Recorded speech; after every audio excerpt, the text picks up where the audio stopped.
2026ರ ವರ್ಷ ಭವಿಷ್ಯ ತುಲಾ ರಾಶಿದು ಹೇಗಿದೆ ಅಂತ ನೋಡೋಣ. ತುಲಾ ರಾಶಿಯಲ್ಲಿ ಹೇಗಪ್ಪ ಇದೆ ಅಂದರೆ ತುಂಬ ಚೆನ್ನಾಗೇ ಇದೆ. ನೀವು ಅನುಕೂಲವಂತರೇ ಆಗಿರ್ತೀರ. ಹಣಕಾಸಿನಲ್ಲಿ ಯಾವುದೇ ರೀತಿಯ ತೊಂದರೆ ಇರಲ್ಲ. ಪ್ರತಿಯೊಂದರಲ್ಲೂ ಎಲ್ಲ ತುಂಬ ಚೆನ್ನಾಗಿರುತ್ತೆ. ಕೆಲಸದಲ್ಲಾಗಿರ್ಬೋದು, ಯಾವುದೇ ಒಂದು ಇದರಲ್ಲಾಗಿರ್ಬೋದು, ಎಲ್ಲ ಚೆನ್ನಾಗೇ ಇರುತ್ತೆ. ನಿಮಗೆ ಜೂನ್ 2ರವರೆಗೂ ನಿಮಗೆ ಒಂಥರ ಅಮೌಂಟ್ ಬರ್ತಾಯಿದ್ರೆ, ಜೂನ್ 2ನೇ ತಾರೀಕು ನಂತರ ನಿಮಗೆ ಇನ್ನೂ ಅತಿ ಹೆಚ್ಚು ಹಣ ಬರ್ತಾ ಇರುತ್ತೆ. ಯಾಕಪ್ಪ ಅಂತಂದರೆ ನಿಮ್ಗೆ 2ನೇ ಧನಸ್ಥಾನನ ಗುರುಗ್ರಹ ನೋಡ್ತಾನೆ. ಗುರುಗ್ರಹ ಧನಸ್ಥಾನನ ನೋಡಿದಾಗ ಅತಿ ಹೆಚ್ಚು ಲಾಭ ತಂದುಕೊಳ್ತಾನೆ. ಅಂದರೆ ನೀವು ಅಂದ್ಕೊಂಡಿದ್ದಕ್ಕಿಂತ ಹೆಚ್ಚು ಪಟ್ಟು ಲಾಭ ಬರ್ತಾ ಇರುತ್ತೆ ನಿಮಗೆ.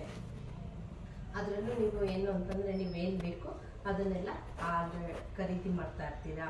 ಮತ್ತು ವಾಹನ ಆಗಿರ್ಬೋದು, ಜಾಗ ಆಗಿರ್ಬೋದು, ಆಲ್ರೆಡಿ ಮನೆ ಕಟ್ಟೋದಾಗಿರ್ಬೋದು, ಶುಭ ಕಾರ್ಯಗಳನ್ನೆಲ್ಲ ಮುಗಿಸಿರ್ತೀರ ನೀವು. ಮತ್ತು ನಿಮ್ಮ ಮನೆಯಲ್ಲಿ ಗುರು ಇದ್ದಾಗ ಏನು ಬೇಕೋ ಎಲ್ಲ ತೊಗೊಂಡಿರ್ತೀರ ನೀವು.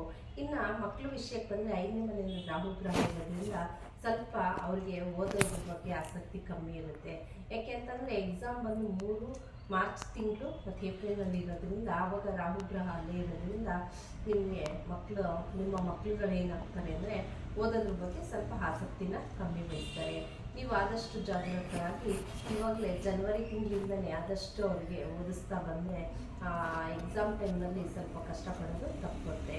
ಮತ್ತು 4ನೇವನು 5ನೇವನು ಶನಿ 6ನೇ ಮನೆಯಲ್ಲಿರೋದ್ರಿಂದ ನಿಮಗೆ ಶತ್ರು ಬಾಧೆ ಇರ್ಬೋದು, ಯಾವುದೇ ಒಂದು ಬಾಧೆನೂ ಜೂನ್ 2 ನಂತರ ಕಮ್ಮಿ ಆಗ್ತಾ ಬರುತ್ತೆ. ಯಾಕಪ್ಪ ಅಂತಂದರೆ ಗುರು ವೀಕ್ಷಣೆ ಬಂದು ನಿಮಗೆ 6ನೇ ಮನೆ ಬಿಡುತ್ತೆ.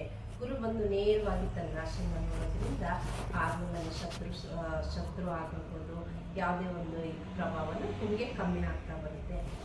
ಇನ್ನು ತುಲಾ ರಾಶಿಯವರ ಕೆಲಸದಲ್ಲಿ ನೋಡ್ತಾ ಬಂದರೆ ಗುರು ಬದಲಾವಣೆ ನಂತರ ಇನ್ನೂ ನಿಮಗೆ ಕೀರ್ತಿ, ಯಶಸ್ಸು ಮತ್ತು ನಿಮ್ಮನ್ನ ಹೊಗಳೋ ಅಂಥದ್ದಿರ್ಬೋದು, ಅಥವಾ ಒಳ್ಳೆ ಪೋಸ್ಟ್ನ ಕೊಡೋ ಅಂಥದ್ದಿರ್ಬೋದು, ಗೌರವ ಸಿಗೋ ಅಂಥದ್ದು ಎಲ್ಲ ನಡೆಯುತ್ತೆ. ಯಾಕೆಂದರೆ 10ನೇ ಮನೆಗೆ ಗುರು ಬರ್ತಾನೆ. ಕಟಕಕ್ಕೆ ನಿಮ್ಮ ಗುರು ಬಂದ ಅದರಲ್ಲಿ ಮಾತ್ರ ಬದಲಾವಣೆನ ಕಾಣ್ತೀರಾ. ಅದರಲ್ಲೂ 11ನೇ ಮನೆಯಲ್ಲಿ ಕೇತು ಇರೋದ್ರಿಂದ ನಿಮ್ಗೆ ಇನ್ನೂ ಅತ್ಯಂತ ಒಳ್ಳೆಯದೇ ಆಗಿರುತ್ತೆ. ಇದಿಷ್ಟು ಬಂದು ತುಲಾ ರಾಶಿಯವರ 2026ರ ವರ್ಷ ಭವಿಷ್ಯ ಆಗಿರುತ್ತೆ. ಇವ್ರು ಏನಪ್ಪ ಪರಿಹಾರ ಮಾಡ್ಕೋಬೇಕು ಅಂತಂದರೆ ರಾಹು ಗ್ರಹನ ಆರಾಧನೆ ಮಾಡಬೇಕಾಗತ್ತೆ. ದುರ್ಗಾದೇವಿನ ಆರಾಧನೆ ಮಾಡಿ, ಕಾಳಿನ ಆರಾಧನೆ ಮಾಡಿ. ಇದಿಷ್ಟು ಪರಿಹಾರ ತುಲಾ ರಾಶಿಯವರಿಗೆ.